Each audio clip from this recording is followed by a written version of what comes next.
Okay, so next up here, we're going to take a look at how we get a secret into Secret Server. We're going to take a look at two different types of templates. So we're going to take a look at a Active Directory template, which is going to be here, and we can see all the properties within an Active Directory template. And then we're going to take a look at a web password.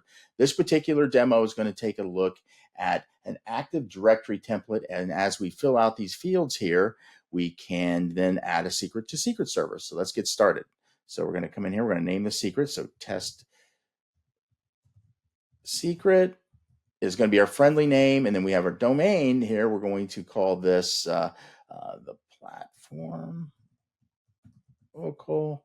Username is going to be test secret Bert, and then we're going to generate a password for this, and then we're going to click create secret. Okay, so this is an Active Directory secret. We're going to hit no there, and so now we have all the details of our Active Directory secret.